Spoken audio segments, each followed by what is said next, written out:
നമസ്കാരം. ഇന്നത്തെ പാഠം വികാരങ്ങളെക്കുറിച്ചും അതെങ്ങനെ കള്ളക്കടത്ത് നടത്തുന്നു എന്നതിനെക്കുറിച്ചുമാണ്. ഫീലിങ്സ് അഥവാ റാക്കറ്റ് ഫീലിങ്സ്. വികാരങ്ങളെക്കുറിച്ച് നമ്മൾ ആദ്യമേ മനസ്സിലാക്കേണ്ട ഒരു കാര്യം അത് എല്ലാവർക്കും ഉള്ളതെന്നുള്ളതാണ്. അതിൽ നല്ലതും ചീത്തയൊന്നുമില്ല, എല്ലാം സഹജവും പ്രകൃതിയാവുമുള്ളതാണ്. അതിനൊരു പേർപ്പസ് ഉണ്ട്, അതിനൊരു ഉദ്ദേശമുണ്ട്. വികാരം ഉണ്ടാകുന്നത് നമ്മുടെ പ്രശ്നപരിഹാരത്തിന് നമ്മളെ സഹായിക്കാനാണ്. ആന്തരികമായിട്ട് ഉള്ളിലുണ്ടാകുന്ന സമ്മർദ്ദങ്ങളെ പ്രകടിപ്പിക്കുന്ന രീതികളാണ് വികാരങ്ങൾ. അതിൽ ശരി തെറ്റൊന്നുമില്ല. ഇതൊരു അത്യാവശ്യമായിട്ട് പഠിച്ചിരിക്കേണ്ട കാര്യമാണ്.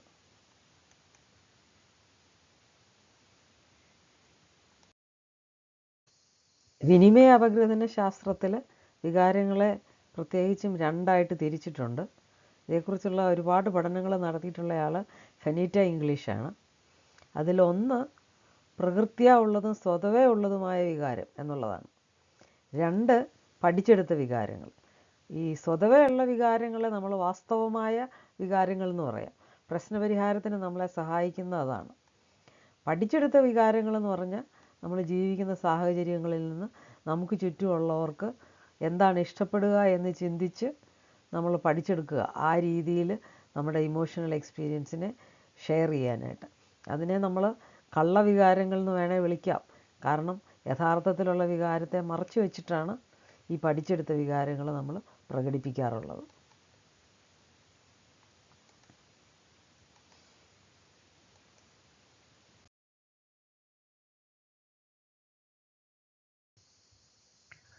എന്താണ് വാസ്തവ വികാരങ്ങളെന്ന് നോക്കാം. വാസ്തവമായ വികാരങ്ങൾക്ക് ഓരോന്നിനും ഓരോ ഉദ്ദേശമുണ്ട്. അതിലൊന്നാമത്തേത് സങ്കടമാണ്. സങ്കടത്തിൻ്റെ ഉദ്ദേശം കഴിഞ്ഞുപോയ ഒരു കാര്യം, നഷ്ടപ്പെട്ടു പോയ ഒരു കാര്യത്തെക്കുറിച്ച് നമ്മുടെ മനസ്സിലുണ്ടാകുന്ന സമ്മർദ്ദം പ്രകടിപ്പിച്ച് തീർക്കുക എന്നുള്ളതാണ്. അപ്പോൾ സങ്കടം പ്രകടിപ്പിച്ചും കരഞ്ഞുമൊക്കെയാണ് നഷ്ടബോധം നമ്മൾ തീർക്കുന്നത്. അത് പാസ്റ്റിലെ കാര്യങ്ങളെ പ്രോസസ്സ് ചെയ്യാനുള്ളതാണ്. രണ്ടാമത്തേത് മാഡ്നസ് അഥവാ ആങ്കർ എന്ന് വിളിക്കാം. അത് നമ്മൾ പ്രസൻറ്റിൽ നേരിടുന്ന പ്രശ്നങ്ങളെ നേരിടാനായിട്ട് നമുക്കൊരു അല്പം ദേഷ്യം തോന്നിയാലേ കാര്യങ്ങൾ നടക്കുകയുള്ളൂ. അത് ആരോഗ്യകരമാണ് ചില സന്ദർഭങ്ങളിൽ ദേഷ്യപ്പെടുന്നത്. മൂന്നാമത്തേത് ഭയം അല്ലെങ്കിൽ പേടി. അത് ഇമ്മീഡിയറ്റ് ഫ്യൂച്ചറിലെ പ്രശ്നങ്ങളെ കൈകാര്യം ചെയ്യാനുള്ളതാണ്. എന്തെങ്കിലും സംഭവിക്കുമോ എന്നൊരു ഭയം വരുമ്പോഴാണ് നമ്മൾ അതിനു വേണ്ടി തയ്യാറെടുപ്പുകൾ നടത്തുന്നത്. അതും ആരോഗ്യകരമായ അർത്ഥത്തിൽ. സന്തോഷം എന്ന് പറയുന്നത് ഇത് മൂന്നും കൃത്യമായിട്ട് ഉപയോഗിക്കുന്നവർക്ക് പൊതുവായിട്ട് അനുഭവപ്പെടുന്ന ഒരു വികാരമാണ്. അതിന് കാലഭേദമൊന്നുമില്ല. അപ്പം ആവശ്യമുള്ളിടത്ത് ഭയവും ആവശ്യമുള്ളിടത്ത് ദേഷ്യവും ആവശ്യമുള്ളിടത്ത് സങ്കടവും ഉപയോഗിക്കാൻ പഠിച്ചാൽ നമ്മൾ പൊതുവെ ശാന്തരും മനസ്സിന് സ്വസ്ഥതയുള്ളവരുമാണെന്ന് പറയാവുന്നതാണ്. ഇനിയും റാക്കറ്റ് ഫീലിങ്സ് അഥവാ കള്ളവികാരങ്ങൾ എന്താണെന്ന് പഠിക്കാൻ നോക്കാം. റാക്കറ്റ് എന്നുള്ള വാക്കിൻ്റെ അർത്ഥം തന്നെ കള്ളക്കടത്ത്, വല എന്നൊക്കെയാണ്. മയക്കുമരുന്ന് കള്ളക്കടത്തിന് നമ്മൾ റാക്കറ്റ് എന്നൊക്കെയാണ് പറയുന്നത്. അപ്പം നമുക്ക് ശരിക്ക് തോന്നുന്ന വികാരം പ്രകടിപ്പിക്കാതെ വളരുന്ന കാലത്ത് മാതാപിതാക്കന്മാർക്ക് ഇഷ്ടപ്പെടുന്ന വികാരം പ്രകടിപ്പിക്കുന്നതിനെയാണ് കള്ളക്കടത്ത് വികാരങ്ങളെന്ന് പറയുന്നത്. ചിലപ്പോൾ സത്യമായിട്ടുള്ള വികാരം മാറ്റി പ്രകടിപ്പിക്കാൻ പഠിച്ചാലും അതും കള്ളക്കടത്ത് തന്നെയാണ്. ചിലപ്പോൾ വികാരങ്ങൾ കൂട്ടിക്കുഴഞ്ഞ് നമുക്ക് അനുഭവപ്പെടാം, അതും കള്ളക്കടത്ത് വികാരങ്ങൾ തന്നെയാണ്. യഥാർത്ഥത്തിലുള്ള ശുദ്ധമായ വികാരങ്ങൾ ആദ്യം പറഞ്ഞ മൂന്നെണ്ണം മാത്രമേ ഉള്ളൂ: സങ്കടം, കോപം, ഭയം. കള്ളവികാരങ്ങളുടെ പ്രകൃതം എന്താണെന്നൊന്നും കൂടെ വിശദമായിട്ട് നമുക്ക് നോക്കാം. വാസ്തവമായ വികാരം അസത്യമായ രീതിയിൽ പ്രകടിപ്പിക്കപ്പെട്ടാലും അത് കള്ളവികാരമാണ്. അതായത് നമുക്ക് സങ്കടമാണ് തോന്നിയത്, പക്ഷെ നമ്മൾ കോപം പ്രകടിപ്പിക്കുന്നു. അല്ലെ കോപമാണ് തോന്നുന്നത്, അപ്പം ഭയം പ്രകടിപ്പിക്കുന്നു. ഇതൊക്കെ റാക്കറ്റ് ഫീലിങ്ങുകളുടെ എക്സ്പ്രഷൻസാണ്. വേറൊന്ന്, വികാരങ്ങൾ കൂട്ടിക്കുഴഞ്ഞു വരാം. രണ്ട്, വേറൊരാളെ പ്രീതിപ്പെടുത്താൻ വേണ്ടി ഒരു വികാരം പ്രകടിപ്പിക്കാം. അതെല്ലാം കള്ളവികാരങ്ങളാണ്. ഈ കള്ളവികാരങ്ങളെ നമുക്ക് പലപ്പോഴും വേറെ പല പ്രശ്നങ്ങളും ഉണ്ടാക്കും. അതിനെക്കുറിച്ചാണ് നമ്മൾ കൂടുതലായിട്ട് ഇനി പഠിക്കാൻ പോകുന്നത്. ഇവിടെ നമ്മൾ പഠിക്കാൻ പോകുന്നത് കൃത്രിമ വികാരങ്ങൾ എങ്ങനെ ഉണ്ടാകുന്നു എന്നുള്ളതാണ്. ഓരോ കൃത്രിമ വികാരങ്ങളും എങ്ങനെ ഉണ്ടാകുന്നു നമുക്കിവിടെ കാണാം. കുശുമ്പുണ്ടാകുന്നത് അല്ലെ അസൂയ ഉണ്ടാകുന്നത് കോപവും സങ്കടവും കൂടെ ചേരുമ്പോഴാണ്. വ്യാകുലത അല്ലെങ്കിൽ ആങ്സൈറ്റി ഉണ്ടാകുന്നത് ഭയവും കോപവും കൂടെ ചേരുമ്പോഴാണ്. ക്ഷതം അല്ലെങ്കിൽ ഹേർട്ട് ഉണ്ടാകുന്നത് കോപവും സങ്കടവും കൂടെ ചേരുമ്പോഴാണ്. മരവിപ്പെന്ന് പറയുന്നത് എല്ലാ വികാരങ്ങളെയും അടക്കി വെച്ച ഒരു തരം അനുഭവമാണ്. അപ്പം അത് വികാരങ്ങളുടെ ഒരു കെട്ടിമറിച്ചിലാണ് മരവിപ്പിൽ നമുക്ക് അനുഭവപ്പെടുന്നത്. വികാരങ്ങളെക്കുറിച്ച് ആശയവിനിമയ ശാസ്ത്രം പഠിപ്പിക്കുന്ന ഒരു കാര്യമാണ് വികാര മുദ്രപത്രങ്ങൾ. നമുക്ക് ഇഷ്ടപ്പെട്ട വികാരങ്ങൾ അല്ലെങ്കിൽ റാക്കറ്റ് ഫീലിങ്സ് നമ്മൾ ക്രിയേറ്റ് ചെയ്യും. ചില സന്ദർഭങ്ങളൊക്കെ ക്രിയേറ്റ് ചെയ്ത് കോപവും ദേഷ്യവും സങ്കടവും ഒക്കെ ആർട്ടിഫിഷ്യലായിട്ട് നമ്മൾ അനുഭവിക്കാനിടയാകും. എന്നിട്ടത് ശേഖരിച്ച് വയ്ക്കും. അതിനെയാണ് സ്റ്റാമ്പ് എന്ന് പറയുന്നത്. ഈ സൂപ്പർ മാർക്കറ്റിലൊക്കെ കിട്ടുന്ന സ്റ്റാമ്പുകൾ മേടിച്ച് ശേഖരിച്ച് വെച്ച് അതെല്ലാം കൂടെ കൊണ്ട് കൊടുക്കുമ്പം വലിയൊരു ഗിഫ്റ്റ് കിട്ടും. അതുപോലെ ഇവിടെ എന്താ ചെയ്യുന്നത്? ഈ ചെറിയ ചെറിയ കുശുമ്പും മുന്നായ്മയൊക്കെ സൂക്ഷിച്ച് വെച്ചിട്ട് വലിയൊരു റിവാർഡിന് വേണ്ടിയിട്ട്, വലിയൊരു വഴക്കിന് വേണ്ടിയിട്ട് അത് ഉപയോഗിക്കാം. അതാണ് സ്റ്റാമ്പുകൾ എന്ന് പറയുന്നത്. ഈ സ്റ്റാമ്പ് കളക്ട് ചെയ്യുന്നതിൻ്റെ 1-2 ഉദാഹരണങ്ങൾ നമുക്കിവിടെ കാണാം. ചെറിയ ചെറിയ വഴക്കും പിണക്കവും ഒക്കെ ഭർത്താവിനോട് കാണിക്കാതെ സൂക്ഷിച്ചു വെക്കും. എന്നിട്ട് വലിയൊരു അടി ഉണ്ടാക്കും ഒരു ദിവസം. അതുപോലെ ചിലപ്പം വേണ്ടതിലും അതിലും കഷ്ടപ്പെട്ട് ഒരുപാട് ജോലി ചെയ്യും. അത് കഴിഞ്ഞേച്ച് ഒരു വലിയ അവധിയെടുത്ത് റിലാക്സ് ചെയ്യും. അല്ലെങ്കിൽ വല്ലവർക്കും വേണ്ടി ഒരുപാട് ജോലിയൊക്കെ ചെയ്തിട്ട് അവർ യൂസ്ലെസ് ആണെന്ന് പറഞ്ഞാൽ അവരെ ചീത്ത വിളിക്കും. അല്ലെങ്കിൽ അവരോട് അത്രയ്ക്ക് ദേഷ്യം തോന്നിയാൽ ചിലപ്പോൾ അവരെ കൊല്ലാൻ പോലും മടിക്കത്തില്ല. അപ്പോൾ ഇങ്ങനെയൊക്കെ വരുന്നതാണ് റാക്കറ്റ് ഫീലിങ്സിൻ്റെ ഒരു മനസ്സിലെ വലിയ ബുദ്ധിമുട്ടുണ്ടാക്കുന്ന കാര്യമാണ് എന്ന് ഞാൻ പറഞ്ഞു. ഇതിന് മനസ്സിലെ കോലാഹലം എന്ന് വേണേൽ വിളിക്കാം. റാക്കറ്റിയറിങ് എന്നൊരു വാക്കുണ്ട്. റാക്കറ്റിയറിങ് എന്ന് പറഞ്ഞാൽ നമുക്ക് ഇഷ്ടപ്പെട്ട വികാരം, അതായത് നമുക്ക് എപ്പോഴും അനുഭവിക്കുന്ന ഇതാണ് എന്ന് നമ്മൾ ധരിച്ചു വെച്ചിട്ടുള്ള ചില വികാരങ്ങൾ, നമുക്ക് പരിചയമുള്ള വികാരങ്ങൾ. ചിലപ്പോൾ പേടിയായിരിക്കും, ചിലപ്പോൾ സങ്കടമായിരിക്കും, ചിലപ്പോൾ കോപമായിരിക്കും. അത് ഉണ്ടാകാൻ വേണ്ടിയ സന്ദർഭങ്ങൾ നമ്മൾ ആർട്ടിഫിഷ്യലായിട്ട് ക്രിയേറ്റ് ചെയ്യും, കൃത്രിമമായിട്ട് ക്രിയേറ്റ് ചെയ്യും. അപ്പോൾ വഴക്കൊക്കെ ഉണ്ടാക്കും. അങ്ങനെയെല്ലാം ഉണ്ടാക്കി ആ വികാരങ്ങളെയെല്ലാം അനുഭവിക്കും. അനുഭവിക്കുന്നതിനൊരു ചെറിയ സുഖമുണ്ട്. ഉദാഹരണം, പരദൂഷണം പറയുന്ന അതിൽപ്പെടുന്ന ഒരു കാര്യമാണ്. പരദൂഷണം പറയുമ്പോൾ ഒരു ചെറിയ സുഖമുണ്ട്. വേറെ ആളുകൾ മോശമാണെന്നും ഞാൻ കേമാണെന്നും ഒക്കെ നമുക്കൊരു പ്രത്യേക ഒരു തോന്നൽ വരും. അല്ലെങ്കിൽ വേറൊരാളോടുള്ള ദേഷ്യം മൂന്നാമതൊരാളോട് പറഞ്ഞു തീർക്കുന്നത്, ഇതൊക്കെ ഇതിൽപ്പെട്ട പ്രകടനങ്ങളാണ്. ഞാൻ പറഞ്ഞു, വികാരങ്ങളെ ശരിയായ രീതിയിൽ മാനേജ് ചെയ്തില്ലെങ്കിൽ മനസ്സിലൊരു കോലാഹലം ഉണ്ടാകുന്നു. അതിനെ ഒരു ആത്മവഞ്ചന വ്യവസ്ഥ അല്ലെങ്കിൽ റാക്കറ്റ് സിസ്റ്റം എന്ന് വിനിമയ അപഗ്രഥന ശാസ്ത്രം വിളിക്കുന്നു.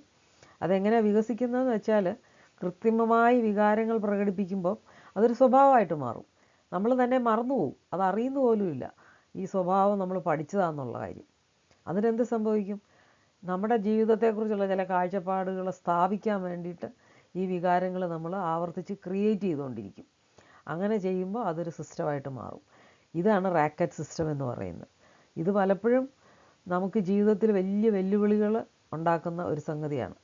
അതെങ്ങനെയാണെന്ന് വിശദമായിട്ട് നോക്കാം. ഇതിൽ നിന്ന് എങ്ങനെ ഒരു മാറ്റം വരാം എന്നുള്ളതാണ് നമ്മൾ പ്രധാനമായിട്ട് നോക്കേണ്ടത്. ഈ റാക്കറ്റ് സിസ്റ്റം മനസ്സിൽ നിലനിൽക്കുന്നവർക്ക് മനസ്സിൽ എപ്പോഴും ഒരു കോലാഹലം പോലെയാണ്. വ്യക്തതയില്ല അവർക്ക്. ഇമോഷണലി അവരെപ്പോഴും വളരെ ചലഞ്ച്ഡ് ആയിരിക്കും. അപ്പോൾ അവർക്ക് തന്നെ അവബോധമില്ലാതെ സൃഷ്ടിക്കുന്നതായത്. അതുകൊണ്ട് ജീവിതമേ ഒരു കഷ്ടപ്പാടാണെന്നൊക്കെ അവർ ധരിക്കും. അപ്പോൾ സന്തോഷമായിട്ട് ജീവിക്കേണ്ട ഒരു ജീവിതം ദരിദ്രമായ അവസ്ഥയിൽ ജീവിക്കും. മാനസികമായ ദാരിദ്ര്യമായിരിക്കും അവർക്ക് എപ്പോഴും. അപ്പോൾ അതുകൊണ്ട് ജീവിതത്തിൻ്റെ സമൃദ്ധി അവർക്ക് ആസ്വദിക്കാൻ കഴിയുന്നില്ല എന്ന് വേണമെങ്കിൽ ഒറ്റ വാക്കി പറയാം. ഇതൊന്ന് വിശകലനം ചെയ്താൽ നമുക്ക് മനസ്സിലാകും ഇതെങ്ങനെയാണ് സംഭവിക്കുന്നതെന്ന്. മറ്റുള്ളവരുടെ കുഴപ്പം കൊണ്ടാണ് എനിക്ക് ബുദ്ധിമുട്ടുണ്ടാകുന്നത് എന്നുള്ളൊരു വിശ്വാസപ്രമാണമാണ് ഇതിലേറ്റവും അടിസ്ഥാനപരമായിട്ടുള്ളത്. അത് അങ്ങനെ ഒരു പ്രശ്നമുണ്ട്, എൻ്റെ ഉത്തരവാദിത്വമാണ് എൻ്റെ കാര്യങ്ങൾ മനോഹരമായിട്ട് ചെയ്യേണ്ടത് എന്നൊരു വ്യത്യാസം വരുത്തിയാൽ തന്നെ നമുക്ക് ഈ വ്യവസ്ഥ മാറ്റാൻ പറ്റും. അപ്പോൾ ഈ പരിചിതമായ കള്ളവികാരങ്ങളാണ് എനിക്ക് ബുദ്ധിമുട്ടുണ്ടാക്കുന്നതെന്ന് അക്സെപ്റ്റ് ചെയ്യുക എന്നുള്ളതാണ് ആദ്യം ചെയ്യേണ്ടത്. അങ്ങനെ പിന്നെ ഒരുപാട് കോപവും സങ്കടവും സൂക്ഷിച്ചു വെക്കുകയോ ഒന്നും ചെയ്യത്തില്ല. ഇതിനെ നമുക്ക് സ്വയവഞ്ചനയാണെന്ന് മനസ്സിലാക്കണം. നമുക്ക് ശരിക്കുണ്ടാകുന്ന ഇമോഷൻസിനെ മാറ്റി വേറെ ഇമോഷൻ നമ്മൾ ക്രിയേറ്റ് ചെയ്യുന്നതാണ്. അതല്ല, എനിക്ക് എൻ്റെ സ്വന്തം ഇമോഷനെ അംഗീകരിച്ചാൽ മതി എന്നൊരു തീരുമാനം എടുക്കുമ്പം മാറ്റങ്ങൾ ഉണ്ടാകുന്നതായിട്ട് നമുക്ക് കാണാം. ഈ ആത്മവഞ്ചന അപഗ്രഥിക്കണമെങ്കിൽ അതിന് സഹായിക്കുന്ന ഒരു ഘടന ആശയവിനിമയ ശാസ്ത്രം പഠിപ്പിക്കുന്നുണ്ട്. അതിൽ പ്രധാനം തലയിലെഴുത്താണ്, നമ്മുടെ വിശ്വാസ പ്രമാണങ്ങൾ. അതിന് ചെറുപ്പത്തിലെ വികാരങ്ങളെ അടക്കിയ കാരണം കൊണ്ടാണ് അതുണ്ടാകുന്നത്. അപ്പോൾ ഇത് രണ്ടും ഇങ്ങനെ കറങ്ങിക്കൊണ്ടിരിക്കും. ഇത് കറങ്ങിക്കൊണ്ടിരിക്കുമ്പം ശാരീരികമായ ചില അസ്വസ്ഥതകളുണ്ടാകും, ചില പ്രകടനങ്ങളുണ്ടാകും. അത് കഴിയുമ്പം പഴയ ഓർമ്മകൾ വരും, അതിങ്ങനെ ആവർത്തിച്ചുകൊണ്ട് വരും. ഇതൊരു സൈക്കിളായിട്ട് ഇങ്ങനെ നമ്മുടെ ഉള്ളിൽ നടന്നുകൊണ്ടിരിക്കുകയാണ്. അപ്പോൾ ഇങ്ങനെ മനസ്സിലാക്കിയാൽ നമുക്ക് എന്താ വേണ്ടിയത് എന്ന് മനസ്സിലാക്കിയെടുത്താൽ നമുക്ക് മാറ്റം വരുത്താൻ പറ്റും. അതെങ്ങനെയാണെന്ന് നമുക്ക് നോക്കാം. ഈ മനസ്സിലെ കോലാഹലങ്ങളെ വിശകലനം ചെയ്യുന്നത് എങ്ങനെയാണ്? ആദ്യം ഇതൊക്കെ കേൾക്കുമ്പം നമ്മുടെ മനസ്സിൽ കോലാഹലങ്ങളുണ്ടെന്ന് അക്സെപ്റ്റ് ചെയ്യണം. ശരിയല്ലാത്ത വികാരപ്രകടനങ്ങൾ നമ്മൾ നടത്തുന്നുണ്ടെന്നുള്ളത് അംഗീകരിക്കണം. അപ്പം നമ്മൾ ഏതാണ് വികാരങ്ങൾ കള്ളക്കടത്തി ചെയ്യുന്നതെന്നുള്ളത് നമുക്ക് മനസ്സിലാവും. അത് മനസ്സിലാക്കി കഴിയുമ്പോൾ എന്ത് ചെയ്യണം? അതിനെക്കുറിച്ച് നിർത്തിയിട്ട് അതിനെക്കുറിച്ച് വിശദമായിട്ട് പഠിക്കണം. എന്തുകൊണ്ട് ഞാൻ അങ്ങനെ ചെയ്തു, എന്ത് മാറ്റം എനിക്ക് വരുത്താം, അങ്ങനെ മാറ്റം വരുത്താൻ കഴിവുണ്ട് എന്നുള്ളത് അംഗീകരിക്കണം. ചെറുപ്പത്തിൽ കണ്ടുപഠിച്ചതുപോലെ ഇപ്പോൾ തിരഞ്ഞെടുത്ത് പഠിക്കാം. എനിക്ക് സങ്കടമല്ല ഇവിടെ ആവശ്യം, സന്തോഷമാണ് എന്ന് പറഞ്ഞ് ഒന്ന് സന്തോഷമായിട്ടിരിക്കാനായിട്ട് ബോധപൂർവ്വം നമുക്ക് ശീലിക്കാം. അത് കഴിയുമ്പോൾ എന്ത് ചെയ്യണം? അത് കഴിയുമ്പം ഈ പരിമിതപ്പെടുത്തുന്ന വിശ്വാസങ്ങളാണ് എനിക്ക് പ്രശ്നം ഉണ്ടാക്കുന്നതെന്ന് മനസ്സിലാക്കി പരിമിതി ഇല്ലാത്ത സന്തോഷം അനുഭവിക്കാനായിട്ട് എനിക്ക് തീരുമാനിക്കാം എന്ന് വിചാരിച്ചുകൊണ്ട് ആ തീരുമാനം എടുക്കണം. ഇത് ഈ പാഠത്തിലെ പരിശീലനമാണ്, എക്സസൈസാണ്. ആദ്യം നമുക്ക് എന്ത് വൈകാരികാനുഭവമാണ് വേണ്ടിയത് എന്ന് കണ്ടുപിടിക്കുക. അതേറെ സമയം സൂക്ഷിക്കാവുന്ന രീതിയിൽ അത് എഴുതി അതുമായിട്ട് ബന്ധപ്പെട്ട ഒരു സംഭവം ഒക്കെ ഉണ്ടാക്കിയെടുക്കുക. അത് അനുഭവിക്കുമ്പോൾ ശരീരത്തിൽ എന്ത് അനുഭവമാണ് ഉണ്ടാകേണ്ടതെന്ന് ചിന്തിക്കുക. അപ്പോൾ അത് കസേരയിലിരുന്ന് ശാരീരികമായിട്ട് ആ അനുഭവം ഒന്ന് ശരീരത്തിൽ അനുഭവിക്കുക വാസ്തവമായിട്ട്. അത് കഴിയുമ്പോൾ ഇതിനോട് ബന്ധപ്പെട്ട എന്താ ഓർമ്മയാണ് വേണ്ടിയത്, എന്താണ് നിങ്ങളുടെ ജീവിത വിശ്വാസ പ്രമാണം, അത് തിരുത്തുക. അപ്പം നിങ്ങൾ എന്നെ കണ്ടാൽ കൊള്ളില്ല, എനിക്കൊന്നിനും കഴിവില്ല എന്നാണ് നിങ്ങൾ വിശ്വസിച്ചിരുന്നെങ്കിൽ നിങ്ങൾ മാറ്റുക. എനിക്ക് കഴിവുണ്ട്, എനിക്ക് എൻ്റെ ആ സന്തോഷം തിരഞ്ഞെടുക്കാൻ എനിക്ക് കഴിയും, എത്ര വലിയ പ്രയാസങ്ങളുണ്ടായാലും സന്തോഷമായിട്ടിരിക്കാൻ എനിക്ക് കഴിയും, ഞാൻ സന്തോഷിക്കാൻ വേണ്ടി സൃഷ്ടിക്കപ്പെട്ട ആളാണ്. ഇങ്ങനെയൊക്കെ വിശ്വാസ പ്രമാണം ഉണ്ടാക്കിയെടുക്കാം. അപ്പോൾ ഇതെല്ലാം നിങ്ങളുടെ ഉള്ളിൽ തിരുത്തി എഴുതപ്പെടും. അപ്പോൾ ഇതൊരു സൈക്കിളായിട്ട് നിങ്ങൾക്ക് സന്തോഷത്തിൻ്റെ അനുഭവം തരാൻ ഇടയാവും. Thank you. നിങ്ങളുടെ ഉള്ളിലെ വികാരങ്ങളുടെ കള്ളക്കടത്തിനെക്കുറിച്ചും അതെങ്ങനെ മാറ്റാമെന്നുള്ളതിനെക്കുറിച്ചും ഏകദേശം ഒരു ധാരണ കിട്ടിക്കാണുമെന്ന് ഞാൻ വിചാരിക്കുന്നു.